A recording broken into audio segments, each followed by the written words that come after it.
තෙරුවන් සරණයි සෑම දිනාටම. ඇත්තටම මේ වෙලාවේ මම ඔයාලට ඉතා වටිනා වැදගත් කරුණකින් අවබෝධයට පත් කරන්නට මා අද මේ මොහොතේ කල්පනා කරා. මන්ද කියනවා නම් මම කල්පනා කරා මේ ආධ්‍යාත්මික දිවිමගේ ගමන් කරන විට මට ඇතිවෙච්ච එක පීඩනයක් ඔයාලට ඉදිරිපත් කරන්න, ඔයාලා හමුවේ ඒ මගේ කතාව දිගහරින්න. මොකෝ මම මේක නිකන් කිව්වට මේ ජනතාවවත් රජේවත් සමාජයේවත් අවබෝධයට පත් වෙන්නේ නැහැ. මම ඒක දන්නවා. මං ඒ නිසා මට වෙච්ච එක සිදුවීමක් මං ඔයාලට මේ සමාජයේ ඉදිරියේ අද දිගහරින්න කල්පනා කරා. මන්ද කියනවා නම් මම ඇත්තටම මං හිතනවා මං පෙර සසරේ මොකක් හරි බොහෝ පුණ්‍ය කර්මයක් කළා, පෙර කුසල් වඩලා ආධ්‍යාත්මික පැත්ත දියුණු කළා සංසාරේ ආපු ගමනක් වෙන්න ඇති මගේ මේ මොන හේතුවක් උඩ හෝ ඒ පෞල් ජීවිතයෙන් ටිකක් ඈත් වෙලා සමාජයේ ආධ්‍යාත්මික පැත්ත දියුණු කරගෙන මං යන්න ගත්ත එක්තරා තීරණයක් නිසා අපේ ගෙදර පරිසරයේ ලොකු ප්‍රශ්න වලට මට මුහුණ දෙන්න සිදු වුණා. ඒ නිසා මං ඒ ගෙදර පරිසරයෙන් ටිකක් ඈත් වෙලා අපේ ගෙදරට වෙලා මගේ මහ ගෙදරට වෙලා ඉඳගෙන මං ඒ ආධ්‍යාත්මික පැත්ත දියුණු කරා. ඇත්තටම ඒ අවස්ථාවේ මට ලැබිලා තිබුණ ග්‍රහ යෝග එක්ක වෙන්න ඇති මට ගොඩාක් වෙලාවට තනිව ඉන්න මේ ශ්‍රී සද්ධර්මය අනුගමනය කරන්න ධර්ම මාර්ගයේ යන්න බොහෝ අවස්ථාවලට රුවන්වැලි සෑයට වගේ ස්ථානවලට ගිහිල්ලා මගේ ආධ්‍යාත්මික දියුණු කරන්න නිවි සැනසෙල්ලේ මගේ මනස සංසුන් භාවයට පත් කරලා සමාධියට පත් කරගන්න මට නොයෙක් අවස්ථාවල මගේ හිතට නොයෙක් අදහස් ආවා. ඉතින් එතකොට ඒවා කරනකොට මට මාර සැනසීමක්, සැහැල්ලුවක්, ජීවිතේට සතුටක්, ලොකු ශක්තියක් දැනෙන්න ගත්තා. මේ ගමන ලොකු ශක්තියක් තියෙනවා. ඇත්තටම සතුට තියෙනවා.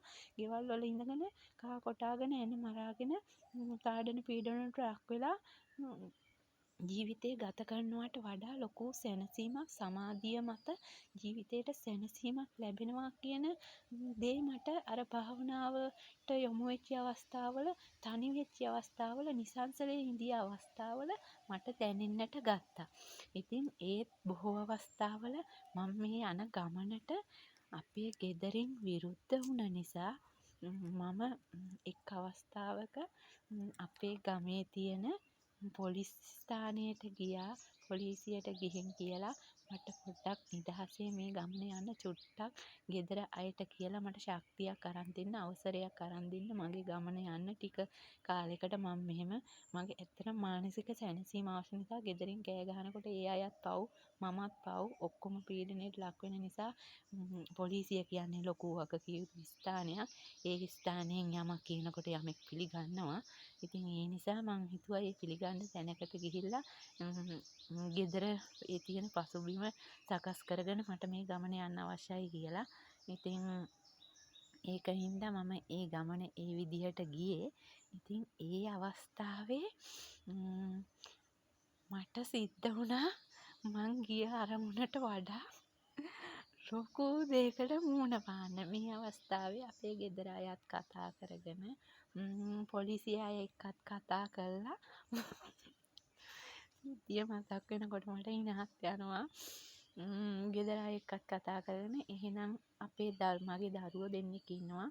ඒ දරුවෝ දෙන්නව නීත්‍යානුකූලව රජයේ ඔය තියෙනවනේ කාන්තා ළමා ආරක්ෂණ කමිටු තියෙනවා, ඔය නාගොඩ තියෙනවා කිව්ව එහෙම එකක්. ඉතින් අර ඒ ස්ථානෙට ගිහිල්ලා ඒ අයත් එක්ක කතා කරගෙන ළමයි දෙන්නව ගෙදර අයට බාර දීලා මාව ඒ යන ගමන්ට ශක්තියක් වෙලා මට ඒක ආශිර්වාදයක් කරගෙන යන්න ශක්තිය අවස්ථාව ලබා දෙන්නම් කියලා මාත් එක්ක අපේ ගෙදර අය ඒ රෝහලට ගියා. ඒ ගිය අවස්ථාවේ ඉතින් මේ යන ගමනේදී අතරමඟ මේ අයගේ සිදුවෙච්ච කතා බහත් එක්ක මට තේරුණා මේ යන ගමනේ වෙන මොකක් හරි දෙයක් තියෙනවා කියලා. ඒත් මම ඒ දෙයට පාඩුවේ ඒ ඇහුම්කන් දීගෙන මම ඒ ගමන ගියා. ගිහිල්ලා ඉවර වෙලා ඇතුළට නාගඩ රෝහල ඇතුළට ගිහිල්ලා මේ මිස්ටරත් එක්ක කතා කරගෙන ඉතින් මම කිව්වා මම මෙහෙම ගමනක් යන්නේ. ඒ නිසා මං චුට්ටක් මට නිදහසේ ඉන්න අවශ්‍යයි. මොකෝ මට ඒ අවස්ථාවේ තිබුණා මේ සියල්ලම අතහැරලා දාලා මට සිතට ආව විදියට මම මේ අවස්ථාවේ මහාන ජීවිතයට හරිපත් වුණා නම් මට මේ ප්‍රශ්නෙට මුහුණ දෙන්න වෙන්නේ නැහැ. ඒ කියන්නේ සිවුරක් දාගත්තා නේ ගැටලුවක් නැහැ. එතනින් ඒක ගලවලා එන්න කියලා කවුරුත් කෑ ගහන්නේ නැහනේ. ආධ්‍යාත්මික මගේ ෂෝක් එකට යන්න පුළුවන්. ඇත්තටම මේ ශාසනයට බැඳෙනවා කියන එක අපි බැඳීම් වලින් නිදහස් වෙලා මේ මම වෙන කරුණකට ආවේ මේ දේ අවධානය කරන්න ඕන නිසා මේ බැඳීම් වලින් නිදහස් වෙලා අපිට යන්න පුළුවන් සුදුසුම ලස්සන ගමන තමයි මේ සිවුරට වැහැලා ශාසනයත් එක්ක යන ගමන. ඇත්තටම ප්‍රශ්න අඩුයි. ගොඩාක් අපිට අනුගමනය කරන් තියෙන ධර්මයේ මාර්ගයේ ඒ නීති රීති ටික එක්ක අපිට ඒ ටික අධ්‍යයනය කරගෙන යන්න තියෙන්නේ. අපේ සිත සමාධියටපත් කරගෙන සිත හදාගෙන සිත නිවාගෙන අනිත් අයගේ සිත් නිවාගෙන යන්න පුළුවන් උතුම්ම ගමනක් තමයි මේ සිවුරට බැහැලා මේ මහානකමට යනවා කියන එක.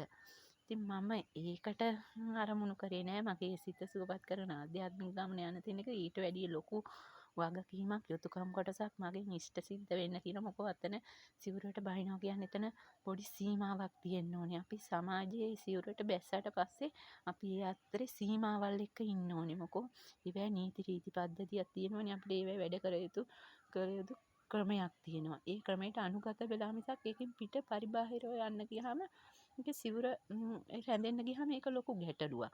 ඉතින් දැන් දෙමව්පියෝ ලෙඩ වුණාම එන්න ඕනේ දෙමව්පියෝ බලා ගන්න ඕනේ සිවුරේ ඉඳලා ඒක ලොකු ප්‍රශ්නයක්. ඒක අමාරුයි.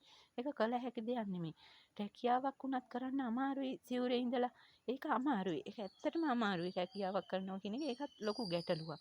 ඒවල ගැටලු වලට මුහුණ පාන්න සිද්ධ වෙනවා. ඒ නිසා මේ විදිහට ඉඳගෙන මේ ශක්ති වර්ධනය කරගන්න තීරණය කරේ ඒ නිසා. අපිට දැන් මෙහෙම ඉඳියාම ඕනේ තැනක ගිහින් රැකියාවක් කරන්න පුළුවන්. දැන් අපිට තියෙන ශක්තියක් එක ලෙඩෙක් බලා ගන්න, ලෙඩෙකුට ශක්තියක් වෙන්න, ලෙඩෙකුට උපස්ථාන කරන්න. ඒ වගේ මම ගොඩාක් කැමති ඇත්තටම මම ඒක ඊට පස්සේ ඒක කරත් එක්ක රෝහල් වලට ගිහලා ලෙඩු බලාගෙන ඒ අයට ශක්තියක් වෙලා ඉන්න එක මම මේ මාතෘකාවෙන් පිටපැන්න. ඒකට මට සමා වෙන්න. ඉතින් මම මේ මානකම ගැන කිව්වේ ඒකයි. මම ඒකට පෙළඹුන්නේ නැත්තේ සීමා වෙන්න බැරි නිසා. ඉතින් මම රෝහලට ගිහිල්ලා ඉඳිද්දි කට්ටිය කතා බහ කරගෙන මට තේරුණා මේගොල්ලෝ වෙන ප්ලෑන් එකකටයි කටයුතු කළේ කියලා. මම ඒ පාර සද්දයක් නැතුව ඉවසගෙන හිටියා. ඉඳලා ඉවර වෙලා යාළුවා මාව මේ එනාගොඩ රෝහලේ තියෙන ওই මානසික පීඩාවලට ලක් වෙච්ච අයට වෙදකම් කරන ස්ථානයකට මාවපත් කළා. මම ඒක ඇතුළට වෙලා ඒගොල්ලෝ මාව දැන් මම සතුටින් එතෙන්ට ගියා. මම සතුටින් ඒක බාරගත්තා. එතෙන්ට ගිහිල්ලා මං කිව්වා එතෙන්ට ගිය වෙලාවෙම හැබැයි ඔයාලා මාව මෙතෙන්ට ගෙනත් දැම්මට කිසිම ගැටලුවක් නැහැ. මට කිසිම රෝගයක් නැහැ. මට කිසි ලෙඩක් නැහැ. මට ඒ නිසා බෙහෙත් බොන්න බෑ. අපේ ගෙදර අයගේ ලෙඩේ හොඳ වෙනකන් මම මේ ස්ථානයේ රැඳෙන්නම් කියලා මම ඒගොල්ලන්ට පොරොන්දු වුණා. මට බෙහෙත් බොන්න බෑ කියලා. අපරාධ කියන්න බෑ. ඒ රෝහලේ සිටිය දොස්තරලා නර්ස්ලා ඔක්කොම කිව්වා කරන්න දෙයක් නැහැ. ඉතින් එයාලා ගෙනත් බාර දීපු නිසා අපි ඔයා තියාගන්න නැතුව බෑ. ඒ නිසා අපි ඔයාව තියාගන්නවා. ඔයාට ලෙඩක් නැහැ කියලා මම එක ගොඩක් වෙලා කතා කර හිටියා දොස්තරලා නර්ස්ලා ඔක්කොම. ඔයාට ලෙඩක් නැති බව අපිට තේරෙනවා. නමුත් ගෙදරින් කියනකොට අපිට කරන්න දෙයක් නැහැ කියලා ඒ දොස්තරලා මාත් එක කිව්වා. ඉතින් මම ඔහොම ඒ මිස්ටර් කට්ටියත් එක්ක කතා කරගෙන මං කිසිම බෙහෙතක් මං දින 7ක් ඒ රෝහලේ රැඳුණා. නාගොඩ රෝහලේ. ඉතින් මං දින 7ක් එතන රැඳිලා එතනින් 7 වෙනි දවසේ තමයි එතනින් පිට වෙලා ආවේ. ඉතින් ඒ එනකන් ඒ දින 7ම මට ඒ වාට්ටුවේ දොස්තරලා ආදරණීය ලෙස සැලකුවා. ඉතින් ඒ වගේම මට කවදාවත් බෙහෙත් පෙත්තක් බොන්න කියලා වද කරේ නෑ. මොකෝ මට මානසික රෝගයක් තිබුණේ නැහැනේ ඒ අවස්ථාවේ. ඉතින් ඒ නිසා අර ඒ වගේ මේ අවස්ථාවට වෙන තැනැත්තියක් හෝ තැනැත්තෙක් මුහුණ දුන්නා නම් ඒ මානසික රෝහලේදී යාට පිස්සු හැදෙනවා. ඇත්තටම අතන්ට දාලා ගේට්ටු දාලා කොටු කොල්ල ඉබ්බ දාලා ඒක ඇතුළට දැම්මහම කිසිම ලෙඩක් නැතුව මානසික ලෙඩේ එතනදී මතු වෙනවා අනිවාර්යෙන්. අර ඇතුළට ගියාම ඇත්තටම ඒක ඒ තැනට ඒ අවස්ථාවට ඒ තැනට මුහුණ දුන්න පත් වෙච්ච කෙනාට විතරයි ඒක පැහැදිලිව තේරෙන්නේ. ඇත්තටම ඒකට වෙන කෙනෙක් ඒ අවස්ථාවේ ගියා නම් ඒ අයට මානසික රෝගී එතනදී වැළඳෙනවා. ගෙදරදී තිබුණ නැතුවට ඒ ස්ථානයේදී වැළඳෙනවා. දවස් 7ක් එතන කොටු වෙලා කාලා බීලා ඒ විදිහට ඉන්දියා කියන්නේ ඒක සෙල්ලමක් නෙමෙයි. මොකෝ මානසික ලෙඩ්ඩු එතන ඉන්නේ. මානසික ලෙඩ්ඩු බලන්නේ ණය අපිව දකින්නේ මානසික ලෙඩෙක් විදියට. ඉතින් දොස්තරලා වුණත් ඒ අවස්ථාවට අපිට සලකන්නේ ඉතින් මානසික ලෙඩෙක් විදියට තමයි. ඒක ඒ දොස්තරලාගේ රාජකාරිය ක්‍රියාව. ඉතින් එයාලා එහෙම තමයි ඉතින් ඒක ඒ කෝණයෙන් තමයි ඉතින් එහෙම බලන්නේ. නමුත් ඉතින් ලෙඩක් නැති වුණාට ලෙඩ හැදෙන්න පුළුවන් ඒ වගේ ස්ථානවලදී. ඇත්තටම මං නම් එහෙම නෑ. මගේ මනස ගොඩක් ශක්තිමත්. මට කාටවත් එහෙම මගේ මනස ලෙඩ කරන්න බෑ. මං පෙර සසරේ පටන් පතාගෙන ආව උතුම් චරිතයක් මගේ චරිතය. මම මේ ශ්‍රී සද්ධර්මයට මගේ හදවතින්ම ගරු කරනවා. ශ්‍රී සද්ධර්මයට මම පණ වගේ ආදරය කරනවා. මට ජීවිතේ වුණත් මේ ශ්‍රී සද්ධර්මය වෙනුවෙන් පූජා කරන්න ශක්තියක් තියෙනවා. ඒ නිසා තමයි මම මේ ගමනත් ඒ විදියට ගිහිල්ලා නිරුපද්‍රිතව ආයේ මේ විශ්වයට ආවේ. ඉතින් මට මේකට ඒ යන ගමන්ට මේ විශ්වය මට ශක්තිය දෙනවා. විශ්වයේ ශක්තිය දුන්නේ තමයි මම මානස ශක්තිමත් කරගෙන ඉතන රැඳුනේ. මාත් එක මේ විශ්වය නිතර කතා කරනවා මට ශක්තිවන්තව ඉන්න කියලා. මේ විශ්වයේ ශක්තිය දෙනවා. ඇත්තටම එදා මං එතනින් ඒ ශක්තිමත් හිත තවත් ශක්තිමත් කරගෙන එළියට ආවේ මේ විශ්වයේ ආශිර්වාදයත් එක්ක. මං අද අවස්ථාවක් කරගන්නවා එදා මට මනස පොඩ්ඩක්වත් වැටෙන්න නොදී මේ මනස ශක්තිමත් කරගෙන ඒ ස්ථානයෙන් දින 7කට පසුව තවත් හිතියට වැඩිය ශක්තිමත් මනසක් ගොඩ නගා ගනිමින් එතනින් මට එළියට එන්න ශක්තිය දුන්න මාර්ගෝපදේශනය දුන්න මගේ ආදරණීය විශ්වය. ඔයාට මම ගොඩාක් ස්තුතිවන්ත වෙනවා. මාව ඔය ආදරෙන් මේ අවස්ථාවේ රැක බලා ගත්තා. ඒ අවස්ථාවේ මාත් එක්ක හිටියා. ඔයා හිටිය නිසා මම එතන ශක්තිවන්තව හිටියා. ඒක දන්නේ මේ විශ්වයට මුසු වෙලා විශ්වයත් එක්ක ගමන යන අයට තියෙන ශක්තිය දන්නේ ඒ යන අයමයි. මේ ආධ්‍යාත්මික මගේ යන අය ඒ ශක්තිය දන්නවා. මම මේ කතා කරනකොටත් ඒ අයට මේ දැනෙයි. ඇත්තටම එදා මං පත් වෙච්ච තත්ත්වයට වෙන කෙනෙක්පත් වුණා නම් අද මනසින් වැටිලා ඒ අය මෙලාට පිස්සු හැදිලා අංගොඩ ඇත්තටම අංගොඩ රෝහලක මම අංගොඩ රෝහලට මේ ළඟ දවසක් ගියා ලෙඩෙක් බලා ගන්න. ඉතින් ඒ අයගේ ඒකේ ඉන්න තත්ත්වය මම දැක්ක. අය නොයෙක් ප්‍රශ්න මත ඉන්නවා. ඇත්තටම මේ මිනිස්සුන්ට මානසික ප්‍රශ්න ගෙවල් වලිනුත් මතුවෙනවා ඇති මේ වගේ දේවල් වලදී. මානසික ගැටලු එක කෙනාගේ වචන හීසර වගේ වැදිලා මානසික අපහසුතාවලට පත් වෙන මිනිස්සුත් මේ සමාජයේ ඉන්නවා. ඒකයි කියන්නේ චේතනාහම් භික්කවේ කම්මං වදාමිට චේතනාවට අනුව කර්මය සිද්ධ වෙනවා. අපිට පුළුවන් චේතනාවෙන් වචන සිතිවිලි වලින් මිනිස්සුන්ගේ ජීවිත වලට පහර දෙන්නත් මිනිස්සුන්ගේ ජීවිත ගොඩ ගන්නත් මේ දෙකම අපේ වචන වලට කරන්න පුළුවන්. ඇත්තටම මම කවදාවත් මිනිස්සෙකුගේ ජීවිතයකට පුද්ගලයෙක් ජීවිතයකට කිසිම සතෙකුගේ ජීවිතයකට වචන වලින් දුර්වල වෙන්න පහර දෙන්නේ නැහැ කවදාවත්. ඒ සිතිවිල්ල මට කවදාවත් පහළ වෙන්න එපා කියලා මං හදවතින්ම ප්‍රාර්ථනා කරනවා. මං කෙනෙක්ගේ මනසක් ශක්තිමත් කරන්න, කෙනෙකුගේ මනසක් සුවපත් කරන්න, හදවත සුවපත් කරන්න තමයි මගේ වචන ටික මං භාවිතා කරන්නේ. මගේ වචන මං උපදින භවයක් පාසා මගේ වචන විශ්වයේ මිනිස්සෙන්ගේ විශ්වයේ සත්තුන්ගේ ඕනිම පුද්ගලයෙක්ගේ ගහකොළ ඇලදොල සුවපත් වීම සඳහා පමණක්ම වේවායි මම හදවතින්ම ප්‍රාර්ථනා කරනවා. මිනිස්යාගේ වචන වලින් පීඩාවට පත් වෙන තවත් මනුස්ස හදවත් මානසික අවුල් වියවුල් රෝග වලින් පෙළිය හැකි බොහෝ අවස්ථාවල. ඒ නිසා අපි සමාජයේ ක්‍රියා කරනකොට කතා කරනකොට මානුෂීය හැඟීම් ගැන කල්පනා කරමින් මනස සුවපත් වෙන විදිහේ උතුම් වාක් මාලාවක් මේ විශ්වයේ සිටින සැමටම ලැබේවායි මම ප්‍රාර්ථනා කරනවා. සැමගේම වචන විශ්වයේ තියෙන සිස්සතන් සුවපත් වීමටම භාවිතා වේවා. මේ රජේ නොයෙක් ස්ථාන පාර්ලිමේන්තු වුණා හැමතැනම වුණත් ඒ කතා කරන වාක් මාලාව සංසුන් වේවා, සුන්දර වේවා. සමාජයේ කතා බහ කරන වෙළහෙළඳාම් කරන සෑම ස්ථානයකම කටයුතු කරන රජයේ පෞද්ගලික සෑම ස්ථානයකම රෝහල් වල සෑම ස්ථානයකම සෑමගේම වචන මනස සංසුන් කරන සුන්දර වචන වේවා. මනස සුවපත් කරන වචනයක්ම වේවා යදවතින් ප්‍රාර්ථනා කරනවා. ඒ වගේම මම මේපත් වූ අවස්ථාවන්ට ආධ්‍යාත්මික දිවි මගේ කිසිම කෙනෙක් පත් නොවේවා. සැමට ගෙවල් වලින් රටෙන් සමාජයෙන් විශ්වයෙන් මේ යන ගමන්ට ශක්තියක් ධෛර්යයක්ම ලැබේවා. ඒ අය අගය කරන උතුම් රජයක්, උතුම් සමාජයක්, උතුම් වගකිව යුතු පුද්ගලයන් මේ විශ්වය තුල බිහි වේවායි හදවතින් ප්‍රාර්ථනා කරමින් මේ ආධ්‍යාත්මික දියුණුවගේ යන මන්ද කියනවනම් අපේ ශ්‍රී සද්ධර්මය ආරක්ෂා කරන පුද්ගලයෝ කොට්ටාසයක් තමයි භික්ෂු භික්ෂුණී උපාසක උපාසිකා කියන්නේ. ඒ කියන්නේ ආර්ය මහා නිර්වාණ මාර්ගයට පිවිසෙච්චි භික්ෂු භික්ෂුණී උපාසක උපාසිකා ආධ්‍යාත්මික දියුණුවගේ යන ඒ කොට්ටාසය මේ ශ්‍රී සද්ධර්මයේ මූලාධාර ශක්තිය. ඒ ශක්තිය ආරක්ෂා කර ගැනීම මේ විශ්වයේ මේ බලධාරීන්ගේ මේ අප සැමගේ උතුම් වගකීමක්. ඉතින් ඒකට මින් ඉදිරියට ශක්තියක් ධෛර්යයක් දීලා සෑම කටයුතු කරයි කියලා මම හදවතින්ම බලාපොරොත්තු වෙනවා. ඉතින් මට දුන්න ශක්තියටත් මේ ආධ්‍යාත්මික දියුණුවගේ සැමට දෙන ශක්තියටත් මගේ විශ්වය ආට ගොඩාක් ස්තුතියි. ඉතින් මම මේ කතාව කිව්වේ මම නිතර නිකන් කිව්වට කවුරුත් මේ කතාව අවබෝධ කරගන්නේ නැහැ. මම ඔය එකක් පමණයි මම මුණ පාවෝ එක කරුණක් පමණයි මම ඉදිරිපත් කරේ මේ යන ගමනේදී. තව බොහෝ කරුණු මා සතුව තියෙනවා. නමුත් ඉතින් ඒවා මං යම් අවස්ථාවල අවශ්‍ය වුණාම ඔයාලා අවබෝධයට පත් වෙන අන්දමට දෙන්න. මේ කතාව මම දුන්නේ ඔයාලට මේ යන ගමන අභියෝග වලට මුහුණ දෙන්න ශක්තිවන්ත වෙන්න මොන ගැටලුව ආවත් සැලෙන්න එපා කියන අදහස ඔයාලට දෙන්නයි මම මේ කතාව කිව්වේ. ඉතින් මං ඒ ගමන ගිහිල්ලා ඒත් මං අද නිදහසේ මේ සමාජයට වෙලා ඉන්නවා. ඉතින් ඊට මට ශක්තිය දුන්නේ මගේ විශ්වය. මාට ගොඩාක් ස්තුතියි මට ශක්තිය දුන්නට.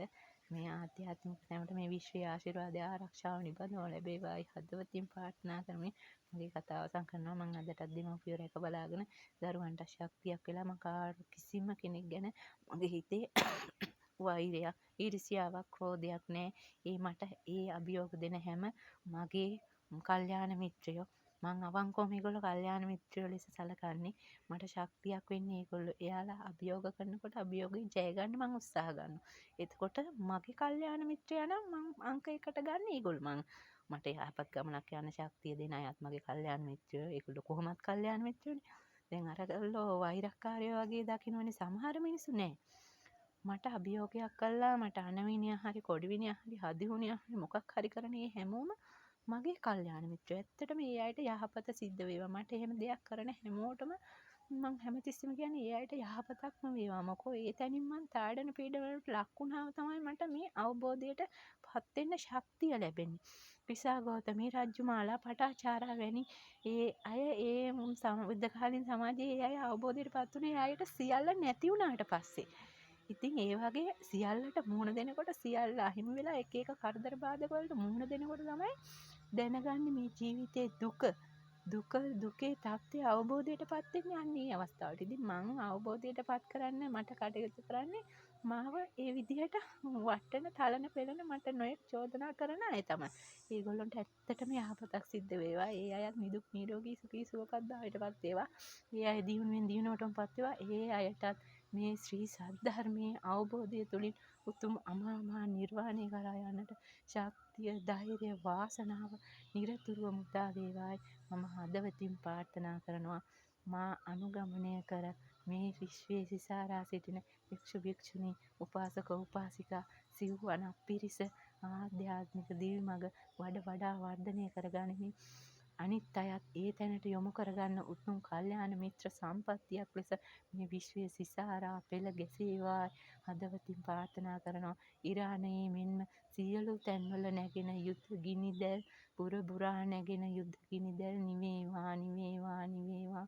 සියලු යුද්ධ ගිනිදැල් නිවේවා. ඒ යුද්ධ කරන සැමට මේ ශ්‍රී සද්ධර්මයේ පිහිට ලැබී ඔවුන්ගේ සිත් සතන් මනස මේ ශක්තියෙන් පිරේවා. ශ්‍රී සද්ධර්මයේ ආශිර්වාදයෙන් පිරේවා. මේ විශ්වයේ සිසාරා මාගේ මේ විශ්ව ආර්ය මෛත්‍රිය 31 තලයම සිසාරාම පැතිරේවා. මේ විශ්වයේ සෑම තැනම ඇවිලෙන සියලු යුද ගිනිදැල් නිවේවායි හදවතින් ප්‍රාර්ථනා කරනවා. මට ශක්තිය දී ඉදිරිය දෙන ආදරණීය විශ්වය ඔයාට ගොඩාක් ස්තුතියි ආදරේ ගොඩාක්. සැමටම යහපත උදා වේවා. සියලු යුද ගිනිදැල් නිවි සැමගේ සිත් සතන් තුළට සතුට සැනසුම සාමය සමගිය උදා වී උතුම් නිජ බිමක් සැමටම උදා වේවායි හදවතින්ම ප්‍රාර්ථනා කරනවා. ස්තුතියි සැමට. ආදරේ සැමට.